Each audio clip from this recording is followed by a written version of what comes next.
तो लड़की उसकी कब्र पर गई, जाकर कहने लगी, ऐ मेरे गुमनाम आशिक, आई हूँ तेरी मजार पर। ऐ मेरे गुमनाम आशिक, आई हूँ तेरी मजार पर, ले रुख से नकाब हटा दिया, जी भर के मेरा दीदा। तो उस कब्र में से आवाज आई, या खुदा ये कैसा तेरा इंसाफ है, आज मैं पर्दे में हूँ और वो बेनकाब है।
इजाजत नहीं लेता।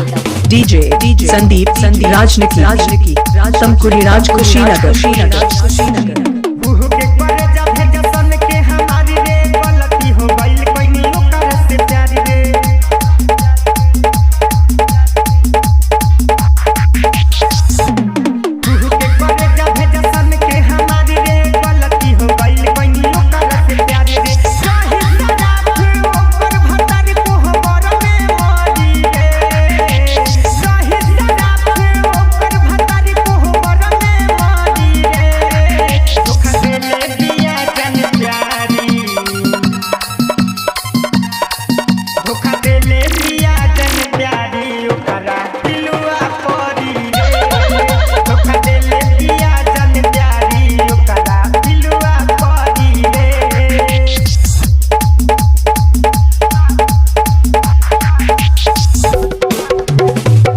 डीजे संदीप राजनिकी गाजीपुर हारी ओम नगर।